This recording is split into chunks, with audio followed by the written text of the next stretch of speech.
Modernismo na literatura portuguesa. O grupo é composto por Guilherme dos Santos, Juan Pablo, Cauã Nascimento, Marcelo Gustavo, Matheus Carneiro e eu, Vitória Linda.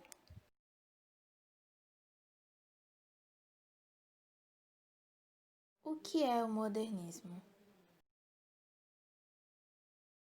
Modernismo, ou movimento moderno, foi um movimento artístico e cultural que surgiu no começo do século XX, e seu objetivo era quebrar com o tradicionalismo da época, experimentando novas técnicas e criações artísticas. Para entender sobre o modernismo em Portugal, é necessário compreender o contexto histórico em que o país estava vivendo. Para começar, a crise política do regime monárquico agravou-se com o assassinato do rei Carlos I e de seu herdeiro, o príncipe Luís Felipe. Com isso, em 1910, eclodiu a Revolução que pôs fim à monarquia portuguesa, onde o Partido Democrático assumiu o poder, o qual enfrentou dura resistência dos setores burgueses. Em 1914, Portugal decidiu entrar na Primeira Guerra Mundial, lutando contra a Alemanha, fato que exerce grande influência sobre o país.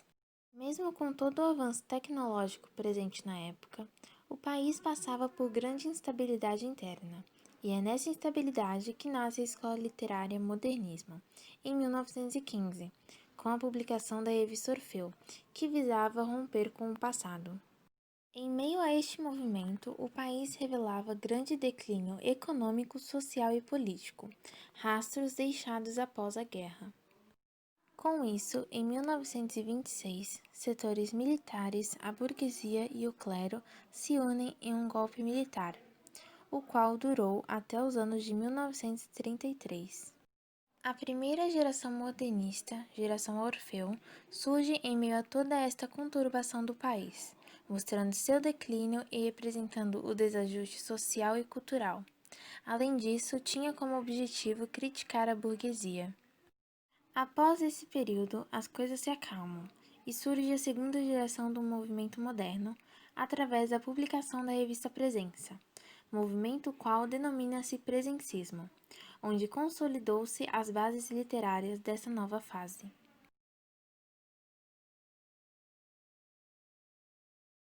De acordo com as transformações que ocorriam no mundo, a forma de comunicação na literatura também apresentava mudanças. Em contraponto à linguagem culta e robusta, os textos da literatura também apresentavam cada vez mais uma linguagem cotidiana, que valorizava uma forma ou outra de comunicar. Ao passo que as estruturas sociais mudavam, o mundo mudava. Isso resultou, na literatura, um questionamento daquilo que já se tinha como padrão, a forma tradicional de produção. A métrica poética, por exemplo, tida anteriormente como um padrão de produção, foi questionada e mudada por alguns autores. Mais uma vez, é possível observar como o meio e a época influenciam diretamente no produto final de um autor. As rápidas evoluções científicas e tecnológicas, muitas vezes em consequência da necessidade bélica de um período, influenciavam diretamente no cotidiano das pessoas. As relações ficavam mais dinâmicas e muitas vezes efêmeras. A tentativa de ruptura com o passado, derivada da necessidade de um agir mais ativo para as questões do mundo, ocorre uma negação do sentimentalismo, uma característica marcante do momento literário anterior ao modernismo. O turbulento momento que Portugal passava enquanto nação, que posteriormente culminaria na proclamação da República Portuguesa, influenciava diretamente nos movimentos sociais instaurados. Em consequência disso, um espírito anarquista tomou aqueles que eram contra as ações tomadas pelos partidos políticos que tomavam as decisões que guiariam Portugal para uma república. A onda científica da época demandava uma nova postura em relação ao que se produzia. A originalidade nas produções, desse modo, era inevitável. A inovação na forma com que se divulgava e pensava estava em seu auge. A excentricidade e ironia eram oriundas da insatisfação com o estado caótico que a sociedade portuguesa se encontrava. Uma elite associada à monarquia via-se enfurecida e insatisfeita com as medidas tomadas. Uma burguesia que ascendia e, posteriormente, uma ditadura militar instaurada a partir do poder adquirido pela burguesia. O que é uma vanguarda? O nome vanguarda surgiu do francês avant-garde, que significa guarda avançada.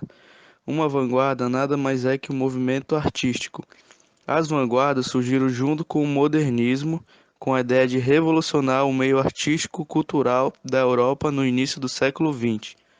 As vanguardas artísticas europeias que se destacaram foram expressionismo, fauvismo, cubismo, futurismo, dadaísmo, surrealismo e entre outras vanguardas. A proposta era libertar a arte e a cultura das amarras e parâmetros estabelecidos até então. Resultaram dos avanços e mudanças promovidos pela massiva industrialização e urbanização da Europa, a aceleração, a eletricidade e a máquina. Tudo modificava o modo de viver da humanidade e exigia, portanto, uma nova maneira de fazer arte. Espalharam-se por todo o mundo ocidental, influenciando a consolidação da arte moderna em diversos países. Um dos artistas mais influentes e ativos da geração Orfeu era José Sobral de Almada Negreiros, nascido em 1983 e falecido em 1970. Ele foi um artista português dedicado às obras, às artes plásticas e também à escrita. Ele destacava-se pelos seus romances, por suas peças de teatro e também por suas pinturas. Foram diversas obras, dentre elas, como exemplo, eu trouxe o Ultimatum Futurista, que foi publicado em 1917 e que era um apelo a todos os jovens para que eles assumissem a recuperação da pátria e dos espíritos portugueses. Fernando Pessoa, um dos mais importantes escritores portugueses no modernismo e poetas da língua portuguesa, nasceu em Lisboa, dia 13 de junho de 1888. Era filho de Joaquim Seabra Pessoa, natural de Lisboa, e Dona Maria Madalena Pinheiro Nogueira Pessoa, natural dos Açores. Participou ativamente do movimento literário modernista português. Com apenas 5 anos, Fernando Pessoa ficou órfão de pai, que, acometido pela tuberculose, deixou a família em estado de pobreza. Nessa fase, a família decide leiloar as mobílias e passam a viver numa casa mais simples. Em 1895, sua mãe casa-se novamente com o comandante, João Miguel Rosa, que fora nomeado cônsul de Portugal em Durban, na África do Sul. Assim, a família passa a viver na África. Esse fato refletiu substancialmente na sua formação. Isso porque, na África, recebeu uma educação inglesa, primeiramente num colégio de freiras da West Street e depois na Durban High School. Em 1912, começou a trabalhar como crítico literário e, a partir de 1915, junta-se a um grupo de intelectuais. Deste grupo, destacam-se os escritores portugueses modernistas Mário de Sá Carneiro e Almada Negreiros. Fundou a revista Orfeu e, em 1921, Fernando Pessoa funda a editora Olícipo, onde publica os seus poemas em inglês. Em 1924, funda a revista Atena, ao lado de Rui Vaz, e em 1926 trabalha como co-diretor da revista de Comércio e Contabilidade. No ano seguinte, passa a colaborar com a revista Presença. Fernando Pessoa é hoje conhecido por seus diversos heterônimos, porém, esses só foram descobertos após sua morte. Fernando Pessoa faleceu em sua cidade natal, dia 30 de novembro de 1935, vítima de cirrose hepática, com 47 anos. Em seu leito de morte, a sua última frase foi escrita em inglês, com a data de 29 de novembro de 1935. I know not what tomorrow will bring. Eu não sei o que o amanhã trará.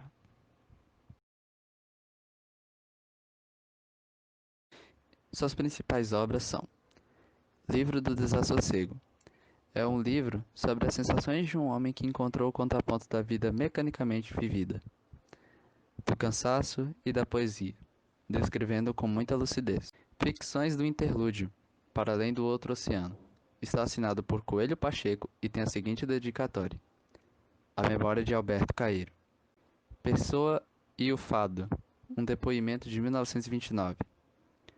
Páginas íntimas e de autointerpretação.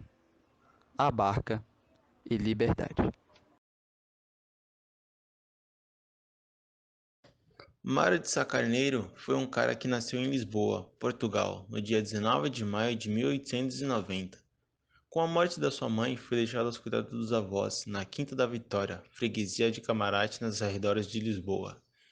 Quando pequeno, Mário começou a produzir poesias por volta dos 12 anos, e desde então só se aperfeiçoava.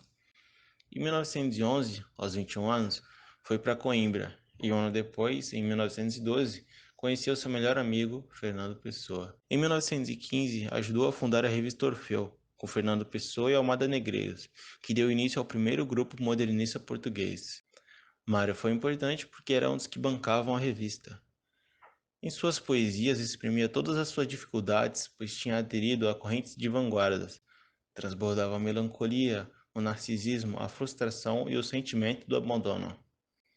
Com o fracasso da revista, o abandono dos estudos, após ter regressado a Paris e outras coisas que se empilharam, Mário começou a ter uma vida desregrada, tendo contornos dramáticos, ficando com uma frágil saúde emocional.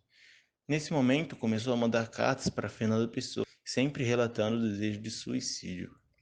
Em 1916, em um hotel na França, Mário de Sá Carneiro cumpre sua vontade, dando fim à sua vida com vários frascos de estricnina, e dias antes tinha escrito sua última carta para Fernando Pessoa.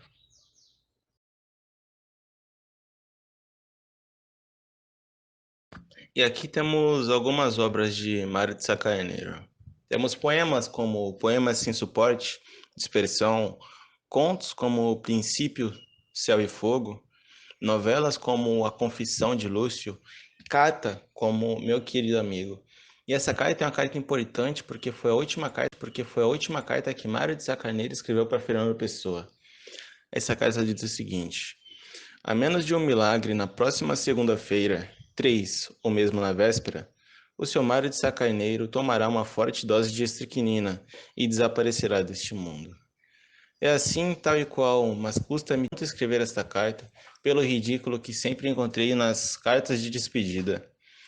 Não vale a pena lastimar-me, meu querido Fernando. Afinal, tenho o que quero, o que tanto sempre quis, e eu, em verdade, já não fazia nada por aqui.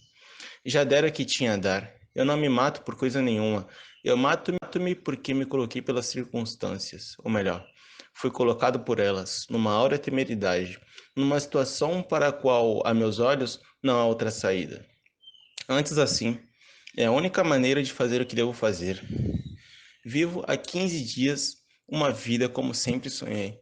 Tive tudo durante eles, realizada a parte sexual, enfim, da minha obra, vivido o histerismo do seu ópio, as luas zebradas, os mosqueiros roxos da sua ilusão. Podia ser feliz mais tempo.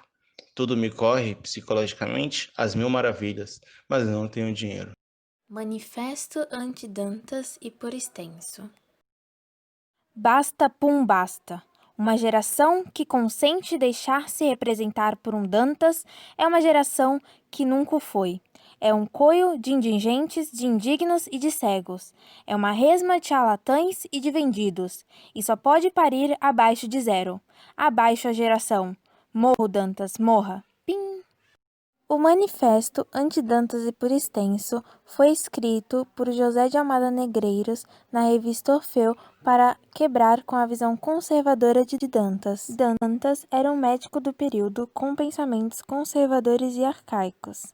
Ele era enraizado nas artes clássicas e criticava muito o modernismo, pois acreditava que o movimento moderno era uma forma de chocar a burguesia sem nenhum sentido. Pum e Pim, neste manifesto, mostram a influência das vanguardas, pois são onomatopeias usadas no futurismo. Pode-se perceber uma grande agressividade neste manifesto, visto que Almada quer que Dantas morra. Além disso, ele critica toda geração que possui os mesmos pensamentos que Dantas, chamando-os de cegos por não conseguirem ver a relevância do movimento moderno.